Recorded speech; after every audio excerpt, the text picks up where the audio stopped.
ये सफर सिर्फ दवाइयों का नहीं बल्कि उस जज्बे का है स्वास्थ्य और फार्मास्यूटिकल जगत की नींव है। यह लगभग 5000 साल पहले शुरू हुआ और इसका कारण हमारे पौराणिक ग्रंथ भी बताए जाते हैं। सिद्ध चिकित्सा दक्षिण भारत में विकसित हुई। 1811 में ब्रिटिश शासन ने भारत में पहली इंग्लिश फार्मेसी शुरुआत की। कहते हैं अंग्रेज अफसरों के पास एक गुप्त पेटी थी। जब भी कोई अफसर बीमार होता था तो उस पेटी से यूरोप से मंगाई गई दवाइयां निकालते थे और तुरंत ठीक हो जाते थे, जिसका उपयोग ब्रिटिश सेना में प्रथम विश्व युद्ध के दौरान एंटीसेप्टिक के रूप में किया गया। कई बार पेशेंट की डेथ हो जाती थी। नमस्कार दोस्तों, मैं आपका स्वागत करता हूं हमारे channel yes vision life care पर, जहां हम बात करते हैं डिजिटलाइजेशन इन हेल्थ केयर की। पर आज हम शुरू से शुरू करेंगे, यानी कि फार्मास्यूटिकल इंडस्ट्री की हिस्ट्री से। तो चलिए आज आपको उन कहानियों से रूबरू कराते हैं जो हमारे आज के स्वास्थ्य और फार्मास्यूटिकल जगत की नींव है और जहां से इंडियन फार्मा इंडस्ट्री की शुरुआत होती है। जैसे कि हम सब जानते हैं, हमारे देश में कभी दवाइयां नहीं थी, सिर्फ जड़ी बूटियों से इलाज होता था। फिर अचानक एक दिन एक बंगाली साइंटिस्ट को देश की पहली फार्मास्यूटिकल कंपनी बनाई और देखते ही देखते हम दुनिया की फार्मेसी बन गए। ये सफर जितना दिलचस्प है उतना ही प्रेरणादायी भी। तो चलिए आज की इस रोमांचक यात्रा पर चलते हैं और जानते हैं कि भारत की फार्मास्यूटिकल इंडस्ट्री का सफर कैसे शुरू हुआ। चलो कल्पना करते हैं कि हम सैकड़ों साल पहले के भारत में है और चारों तरफ हरे भरे जंगल, पहाड़ और नदियां है। उस समय जब किसी को बीमारी होती थी तो लोग कहाँ जाते थे? न हॉस्पिटल थे न डॉक्टर। इलाज के लिए लोग प्रकृति की तरफ देखते थे, यानी कि आयुर्वेद। यह लगभग 5000 साल पहले शुरू हुआ जब हमारे ऋषि मुनि पेड़ों पौधों से और जड़ी बूटियों का इस्तेमाल करके इलाज करते थे। उन्हें मालूम था कि कौन सी जड़ी बूटी किस बीमारी का इलाज कर सकती है और इसका कारण हमारे पौराणिक ग्रंथ भी बताए जाते हैं। आयुर्वेद सिर्फ बीमारी का इलाज नहीं था, यह तो एक जीवन शैली थी जिसमें हमें सिखाया जाता था कि कैसे प्रकृति के साथ संतुलन में रहकर स्वस्थ रहे। बाद में सिद्ध चिकित्सा दक्षिण भारत में विकसित हुई और इसके अनुसार हमारे शरीर में 5 तत्व होते थे: धरती, पानी, आग, वायु और आकाश। जब इनका संतुलन बिगड़ता है तो हम बीमार हो जाते हैं।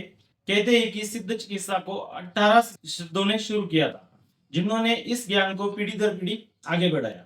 और साथ में ही इंट्रोड्यूस हुआ यूनानी चिकित्सा। 11वीं सदी में फारसी और अरब व्यापारी भारत आए और अपने साथ यूनानी चिकित्सा पद्धति भी लाए। मुगल काल में यूनानी चिकित्सा को बहुत बढ़ावा मिला और इसे अमीरों के इलाज के तौर पर इस्तेमाल किया गया।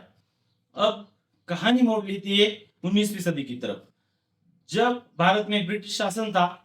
इसी समय 1811 में ब्रिटिश शासन ने भारत में पहली इंग्लिश फार्मेसी शुरुआत की। मुख्य रूप से मुंबई, कलकत्ता और मद्रास में पहली फार्मेसी शुरू की गई, लेकिन ये सब फार्मेसियां सिर्फ अंग्रेज अफसरों और सैनिकों के लिए बनाई गई थी। कहते हैं अंग्रेज अफसरों के पास एक गुप्त पेटी थी। जब भी कोई अफसर बीमार होता था तो उस पेटी से यूरोप से मंगाई गई दवाइयां निकालते थे और तुरंत ठीक हो जाते थे। इन दवाइयों के बारे में भारतीयों को ज्यादा जानकारी नहीं थी। ये दवाइयां यूरोप वैज्ञानिक शोध पर आधारित होती थी, जबकि भारत में उस समय ज्यादातर लोग आयुर्वेद, सिद्धा या फिर यूनानी चिकित्सा से इलाज कराते थे। लेकिन धीरे धीरे अंग्रेजों ने अपने फार्मेसी का काम बढ़ाना शुरू किया और इसे आम जनता के बीच फैलाया। यही से पश्चिमी चिकित्सा की शुरुआत भारत में हुई। अब इस कहानी का सबसे रोमांचक मोड़ आता है 1901 में, जहां एक बंगाली वैज्ञानिक आचार्य प्रफुल्ल चंद्र राय ने भारत की पहली pharmaceutical company Bengal chemical and pharmaceutical works की शुरुआत की। Acharya Praful Chandra Ray started Bengal Chemicals and Pharmaceutical Works.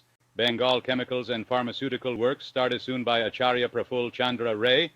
लेकिन इसके पहले ही भारत में एलोपैथी दवाइयां मिलना शुरू हो चुकी थी, पर वो बाहर से आती थी, इंडिया में नहीं बनाई जाती थी।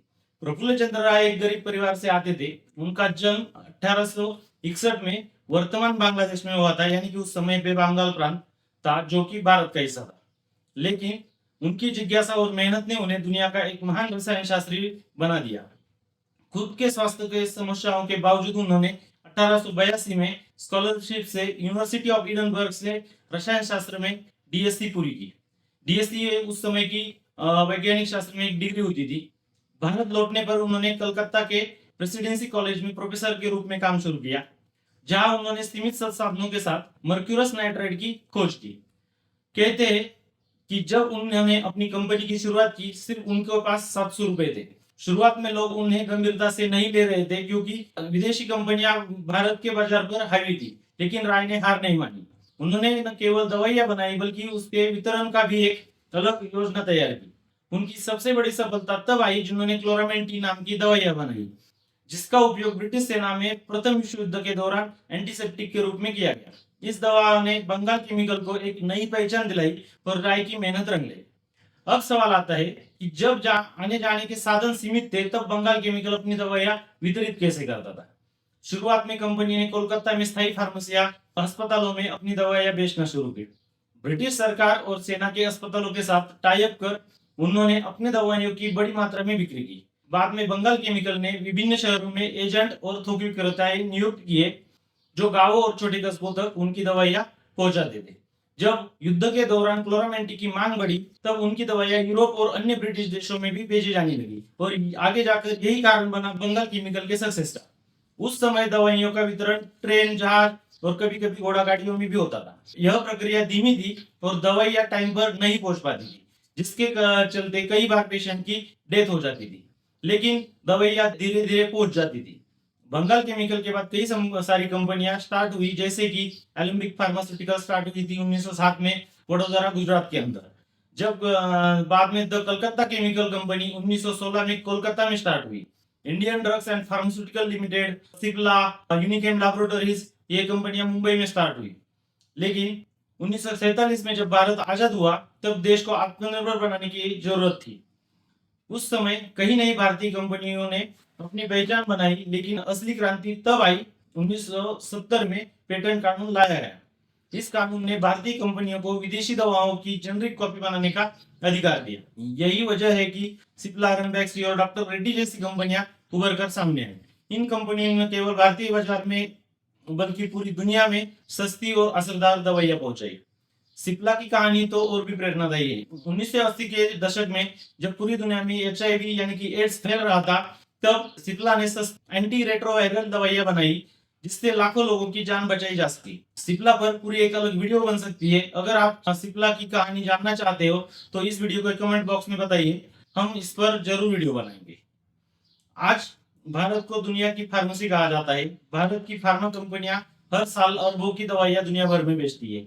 सन फार्मास्यूटिकल्स, लुपिन्स और बायोकॉन जैसी कंपनियां सिर्फ जेनरिक दवाइयां नहीं बनाती, बल्कि बायोटेक्नोलॉजी और बायोसिमिलर्स में भी काम कर रही है।